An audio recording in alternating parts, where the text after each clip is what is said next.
ये स्टूडेंट, पिछला वीडियो मैंने आपको क्या कराया था, proforma of realisation account, right.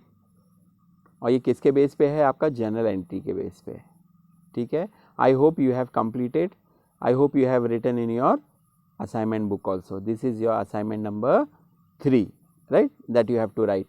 आज हम स्टार्ट करते हैं इलस्ट्रेशन से। इलस्ट्रेशन मीन्स व्हाट, सॉल्यूशन है, दैट इज सम नंबर 1। अभी आपको सबसे पहला क्वेश्चन पढ़ना है, ठीक है। यहाँ पे देखिए क्या लिखा हुआ है, Riddhi and Siddhi are sharing profit and losses in the ratio of 2:1. The following is their balance sheet as on 31st March 2019. So here balance sheet is given.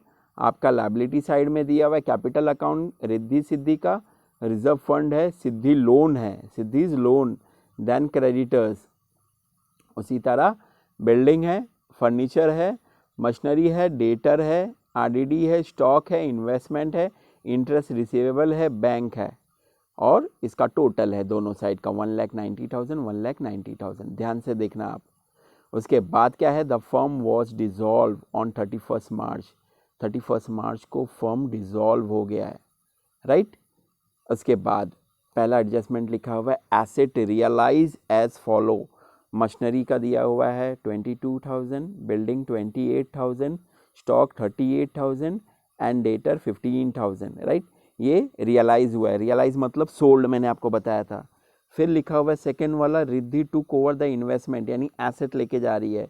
तो मैंने आपको बताया था जब एसेट लेके जाते हैं तो क्रेडिट साइड में इसकी एंट्री आती है बाय पार्टनर्स कैपिटल, यानी कौन लेके जा रहा है, by Riddhi capital account. And furniture at book value, investment 10,000 का लेके जा रहा है, और फर्नीचर, और मैंने क्या बोला था, एग्रीड वैल्यू दिया रहेगा या तो बुक वैल्यू दिया रहेगा, तो जो वैल्यू दिया है वो हिसाब से आपको करना है, राइट। 10,000 आपका एग्रीड वैल्यू है, फर्नीचर एट बुक वैल्यू, आपका फर्नीचर लिखा हुआ है 24,000, तो वो बुक वैल्यू है। Then Siddhi agree to accept 3,000 in full settlement of her loan account. Full settlement of her loan account, Siddhi ने क्या किया है कि अपना लोन अकाउंट वो भर रही है, ठीक है। Then fourth one is dissolution expenses amount, pay कर रहे हैं हम, realisation to cash bank, interest receivable could not be recover, कहने का मतलब जो इंटरेस्ट था वो रिकवर नहीं हो रहा है, ठीक है। यानी क्वेश्चन आप फिर से एक बार ध्यान में देख लीजिए, ठीक है, 2 बार रीड कीजिए। देन यहाँ पे हम स्टार्ट करते हैं रियलाइजेशन का अकाउंट, और रियलाइजेशन के अकाउंट में सबसे पहला क्या आता है आपका, एसेट ट्रांसफर डेबिट साइड में, और कौन सी वैल्यू है, बुक वैल्यू। देखिए मैं दिखा देता हूँ, एसेट हमारा ट्रांसफ़र कौन सा है, ये इतने सारे एसेट से आरडीडी को छोड़ के, और हमारे एसेट्स कौन कौन से, बिल्डिंग है 60,000, फर्नीचर 24,000, मशीनरी 20,000, डेटर कितना है आपका 17,600, then stock 40,000, investment 8,000, interest receivable 2,000, bank का अलग अकाउंट बनता है, तो बैंक का हम नहीं लिखते हैं, यानी ये सब एसेट ट्रांसफ़र हुआ। और मैंने क्या बताया था, एसेट ट्रांसफ़र होता तो कौन से साइड आएगा, डेबिट साइड, भूलना नहीं, एसेट ट्रांसफ़र होता है तो डेबिट साइड में आएगा, उसका पूरा बुक वैल्यू आपको बस उतार देना है, कॉपी पेस्ट कर देना है, राइट। ये देखिए आपने कॉपी पेस्ट कर दिया है, यहाँ पे देखिए, realisation account in the book of Riddhi and Siddhi, realisation account debit side and credit side, ठीक है। तो डेबिट साइड में हमारा क्या, एसेट ट्रांसफ़र हुआ, देखिए जो मैंने आपको रीड किया, क्वेश्चन में जो रीड किया बस वो ट्रांसफ़र हो गया पूरा, बराबर, टिल 2,000 सबको टोटल किए, आउटर कॉलम में आ गया। इसमें 2 कॉलम बनाना पड़ता है, एक इनर कॉलम एक आउटर कॉलम। इनर कॉलम में सबका टोटल, इनर कॉलम में सबको लिखेंगे, और देन आउटर कॉलम में वो सबका टोटल करेंगे। इसका टोटल आ गया 1,71,600, ये हमारा एसेट ट्रांसफ़र हुआ, राइट। देन एसेट ट्रांसफ़र हो गया, यानी हम एसेट साइड का लिख दिए, कम टू लायबिलिटी साइड। अब लायबिलिटी साइड में क्रेडिटर है, वो ट्रांसफ़र होगा, लायबिलिटी साइड में हमारा क्रेडिटर है, ये देखिए दिखा, और क्रेडिट साइड में आता है लायबिलिटीज़, यहाँ पे देखिए बाय क्रेडिटर 30,000, ठीक है। अब एक चीज़ बचा हुआ है एसेट्स का, आरडीडी, जो हमने नहीं लिखा था। और जनरल एंट्री भी मैंने आपको बताया था, RDD account debit to realisation, तो ये आरडीडी आपको इधर आ गया, देखा, आरडीडी आपको क्रेडिट साइड आ गया, हमेशा आरडीडी आपको क्रेडिट साइड आएगा, ठीक है। यानी एसेट ट्रांसफर हो गया, लायबिलिटी ट्रांसफर हो गया, आरडीडी भी क्या हो गया, ट्रांसफर हो गया, ठीक है। अब उसके बाद हम पढ़ते हैं एडजस्टमेंट, ठीक है। एडजस्टमेंट में क्या लिखा है, asset realised as follow, machinery 22,000, building 28, stock 38 and debtor 15,000। Realise मतलब सोल्ड, और बेचा है तो कौन से साइड जाएगा, क्रेडिट साइड, खरीदा है तो डेबिट साइड। अब हम इधर लिखते हैं क्रेडिट साइड में, देखिए लिखा हुआ है by bank account. By bank क्यों लिखा है, बिकॉज एसेट्स में बैंक लिखा था। अब बिल्डिंग, डेटर, स्टॉक, मशीनरी 22,000, ये कौन सी वैल्यू है, एग्रीड वैल्यू। एग्रीड मतलब एडजस्टमेंट, देखा, ये आपका एडजस्टमेंट नंबर 1, पूरा कॉपी पेस्ट करना है, ठीक है। दूसरा, Riddhi took over the investment of at 10,000 and furniture at book value. Riddhi लेके जा रही, यानी एसेट लेके जा रही है। मैंने आपको बताया एसेट जब लेके जाएगी तो क्रेडिट साइड में आ जाएगा रियलाइजेशन के, क्या आ जाएगा, बाय रिद्धि कैपिटल अकाउंट। ये देखिए बाय रिद्धि कैपिटल अकाउंट, जो लेके जा रही, इन्वेस्टमेंट लेके जा रही है, एग्रीड वैल्यू 10,000 दिया है, फर्नीचर हमारा बुक वैल्यू बिकॉज एडजस्टमेंट में नहीं दिया है, अनरिकॉर्डेड जो मैंने आपको बताया था 24,000। Riddhi capital account credit side में इन्वेस्टमेंट और फर्नीचर, इन्वेस्टमेंट 10,000 और फर्नीचर 24, आउटर कॉलम आ गया आपका 34, और जो बैंक में हमने रियलाइज़ किया था एसेट को वो इनर कॉलम में लिख के उसका टोटल करना है, 1,03,000 आ गया, ठीक है। यानी हम लोग सिस्टमेटिक जा रहे हैं, लाइन से जा रहे हैं, ठीक है। Then Siddhi agree to accept 3,000 in full settlement of her loan account. Siddhi क्या हो गई, एग्री कर रही है कि फुल सेटलमेंट में, मैंने क्या बोला, जब लोन अकाउंट अगर बताता है तो लोन अकाउंट आपको बनाना पड़ेगा। यहाँ पे देखिए सिद्धि लोन अकाउंट है, बराबर। सबसे पहला क्रेडिट साइड में मैंने क्या लिखा, बाय बैलेंस ब्रॉट डाउन, वो दिया है क्वेश्चन में आपको, सिद्धि लोन दिया हुआ है लायबिलिटी साइड में, देखिए, देखा, सिद्धि लोन अकाउंट 4,000, ये सिद्धि लोन अकाउंट कहाँ पे जाएगा, इसका अलग अकाउंट बनेगा और क्रेडिट साइड आएगा, ये आपके क्रेडिट साइड आ गया, बाय बैलेंस ब्रॉट डाउन 4,000, ठीक है। अब एग्रीड किया हुआ है कि वो 3,000 पे करेगी, तो Siddhi loan account debit to bank 3,000 उसने पे कर दिया, ठीक है, 3,000 उसने क्या कर दिया, पे कर दिया। नाउ उसके बाद क्वेश्चन हम लोग पढ़ते हैं, लिखा हुआ है इन फुल सेटलमेंट लिखा हुआ है। देन डिसोल्यूशन एक्सपेंसेस अगेन पे कर रहा है, तो डिसोल्यूशन एक्सपेंसेस क्या आ जाएगा, टू बैंक अकाउंट आएगा रियलाइजेशन केस में, ये देखिए, देखा, टू रियलाइजेशन एक्सपेंसेस, ये देखिए इधर दोनों साथ में दे दिया, आप अलग लिखना है आपको, नहीं तो कंफ्यूज हो जाओगे। 4,000 डायरेक्ट आउटर कॉलम में डाल दो, रियलाइजेशन एक्सपेंसेस, ठीक है।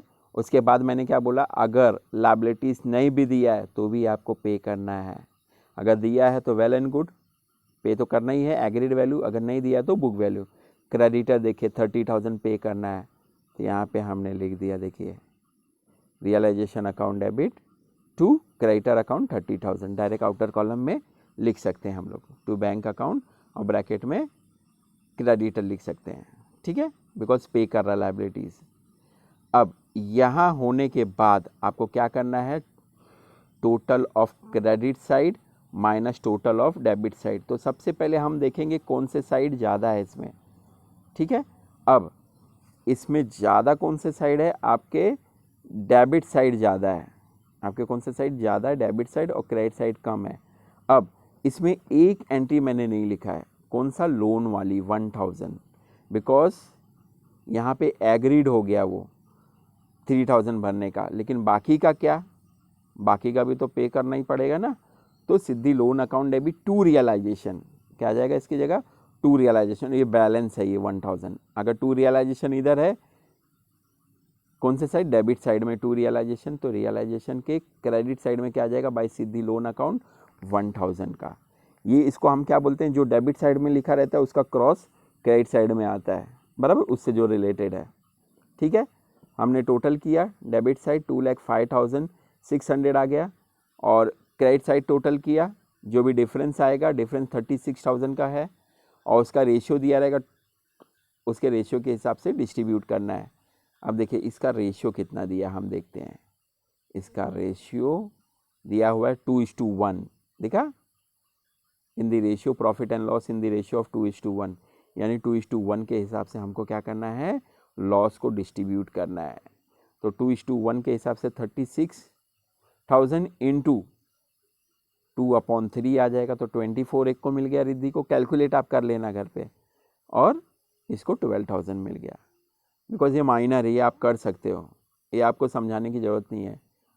ओके, आप स्मार्ट बच्चे हो, अच्छे बच्चे हो, प्यारे बच्चे हो। Now partners capital, partners capital में सबसे पहला क्या आता है, क्रेडिट साइड में बाय बैलेंस ब्रॉट डाउन, और ये कहाँ का आता है, ये लायबिलिटीज़ का आता है। एक 80,000 है और एक 60,000, ये देखिए, देखा, 80,000 और 60,000।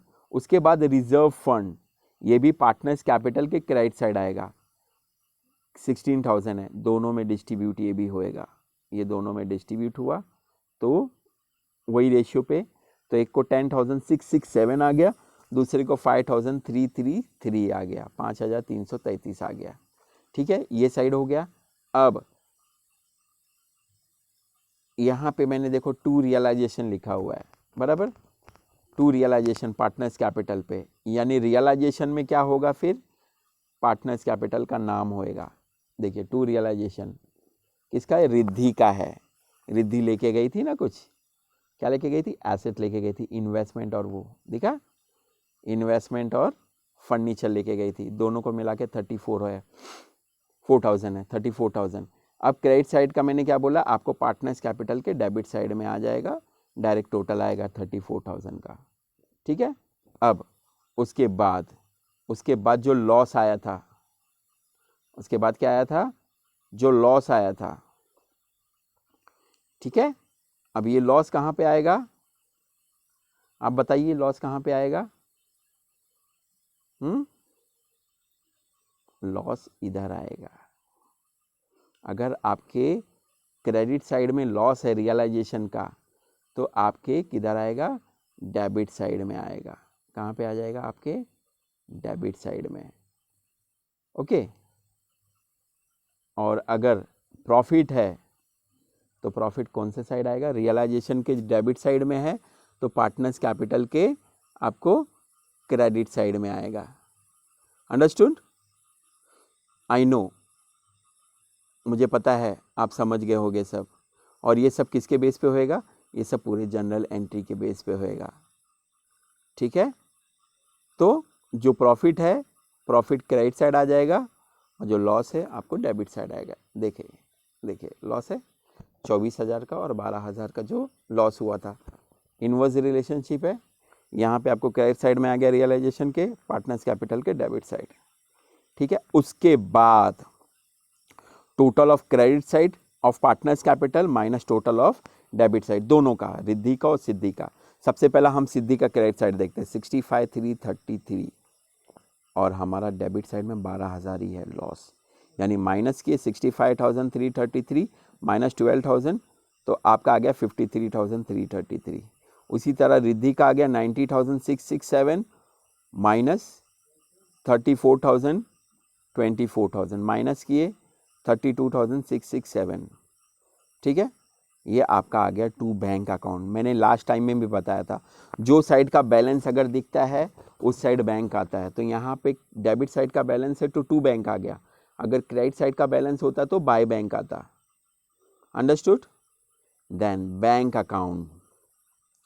बैंक अकाउंट में डेबिट साइड में सबसे पहला आता है टू बैलेंस ब्रॉट डाउन, और ये कहाँ से मिलेगा आपको, एसेट साइड से मिलता है। उसके बाद यहाँ पे रियलाइजेशन 34,000 का लिखा हुआ है, यानी लायबिलिटी जो पे किया हुआ था, देखा, ये देखिए 34,000 का लायबिलिटी जो पे किया हुआ है। क्रेडिट और रियलाइजेशन एक्सपेंसेस आपको अलग अलग भी कर सकते हैं, अलग करेंगे तो अच्छा ही है। तो बाय रियलाइजेशन 30,000, बाय रियलाइजेशन 4,000।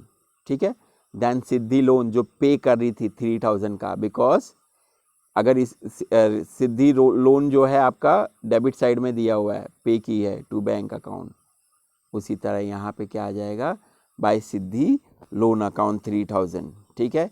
और ये वाला तो आपको पता ही है, पार्टनर्स कैपिटल में जो बैलेंस फिगर मिला है टू बैंक अकाउंट 32,667, 53,333, ये इधर आ गया।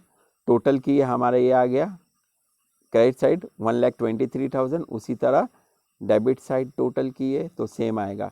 अब यहाँ पे टू रियलाइजेशन लिखा हुआ है, यानी सोल्ड किया था, जो गुड्स रियलाइज हुआ था, एसेट रियलाइज हुआ था, ये देखिए 1,03,000 दिखा, ये सोल्ड किया हुआ था, रियलाइज हुआ था। और यहाँ पे क्या बाय बैंक लिखा हुआ है क्रेडिट साइड में, तो इधर क्या आ जाएगा डेबिट साइड में टू रियलाइजेशन 1,03,000। टोटल करेंगे दोनों का आंसर सेम आएगा, 1,23,000 डेबिट साइड, 1,23,000 क्रेडिट साइड, ठीक है। अगर आपका आंसर राइट है इट मीन्स, अगर टैली हो रहा है it means your answer is right, अगर टैली नहीं हो रहा है तो आपका आंसर सही नहीं है। अभी आपको क्या करना है, जैसा मैंने समझाया पहले समझो, ओके। समझने के बाद वो सम्स लिखो असाइनमेंट बुक में, ओके। Thank you.